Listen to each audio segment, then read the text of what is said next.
Um, I thought the game was we had a lot of positives on the film. I mean, we had 75 plays on offense, and we had 55 plays in the first three quarters with over 400 yards and 4 touchdowns, one turnover. And then the takeaway from it was the fourth quarter we had about 17 plays, only like 58 or 60 yards and 2 turnovers, no touchdowns in the fourth quarter. So I mean, we played good for 3 quarters on offense. In the fourth quarter we didn't score any points, and that was the only quarter that we didn't score any points the whole game. Northwestern scored more points, and I mean, the team that scores more points wins the game. So. Casey, on the pick where you're going to Oliver, was there anything you could have done differently on that, or was that just a little timing issue, or what did you see? No.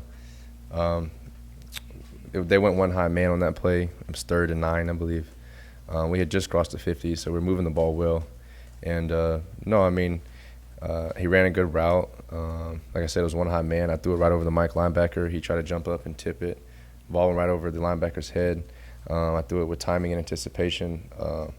Oliver was trying to get his head around. He was getting tugged a little bit. The DB made a good play. He did a technique called slingshot. He slingshotted himself into the play. So he kind of ran with Oliver, pulled himself into the play, and then tracked the ball. So the DB did a really good job of just tracking the ball a little bit better on that play. Like I said, Oliver was getting ready to try to hold the defender off on his back. Just didn't get his head around and his hands up quick enough. I think it was a great ball. I threw it with confidence. Like I said, it was 3rd and 9. Trey Palmer we ran switch verticals, and Trey shut it down on the outside. I didn't know for sure if Trey was going to get enough depth to get the first down, so that's why I went with Oliver on the seam. For you to have those conversations? Yeah, I mean, any incompletion, if it's my fault or the receiver's fault, I mean, I go over to the receiver right away and ask what happened. And then if it's just like a pure drop or like say if I make a bad throw, I'll go over and tell him, hey, that's my bad. I got to put it in a better spot. Or if it's like a miscue, I'll go ask him, hey, what happened? What did you see on that? Did you see the coverage? How was he defending you? What kind of leverage did you have? Even whenever I don't throw it to certain receivers, I still go ask them after the play or on the sideline, did you win on this route? You know, let's say we have an 8-play drive. I'll ask all the receivers that were in that drive, hey, when you ran this comeback, how did he defend you on that play? What number was it to the field? You know, was it number 13? Was it number 2? Was it number 11? Different stuff like that. So I do that at practice every day. I also do it in the game. And when tempo's working and that first drive, you guys pretty clearly overwhelmed them.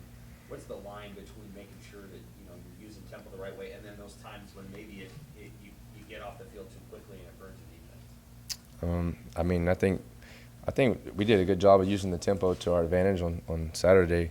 Obviously, you guys know we were moving the ball down the field, and up through like 2 or 3 quarters, we had one punt. So I mean, we were moving the ball down the field. And like I said, we just turned the ball over, stopping ourselves. We went 75 plays, no penalties. That was the first time that we had a scrimmage or a game in a long time here at Nebraska with 0 penalties. I think we had like 1 sack, well, 2 technically because I tripped. But we had 1 sack the whole game. So, like I said, there's really a lot of positives and takeaways. But the tempo is something that we like to use to our advantage.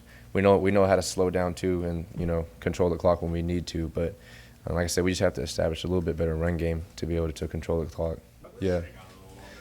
I mean, right after the game, you feel defeated. But I mean, as soon as you wake up on Sunday, at least for me and this team, I think it's important to try to move on.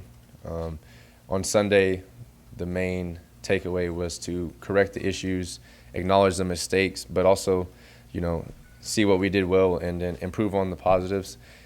Yesterday's practice was very important for us as we went out on Monday's practice, just to try to stay positive, stay energetic, stay encouraged, and push one another to have a great practice.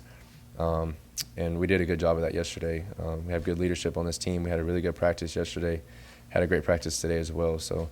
Like I said, we're going to be fine. We just have to move forward. We can't let one game beat us twice. Like I said, today's Tuesday, and the game was, 2 days ago, 3 days ago, so we have to move on from it. I think the fans here are really passionate. And like I said, I come from a football family. I'm from Oklahoma. I played at Texas, so kind of used to diehard fans. But I definitely think that, like I said before, it's a close community here, the Nebraska fan base.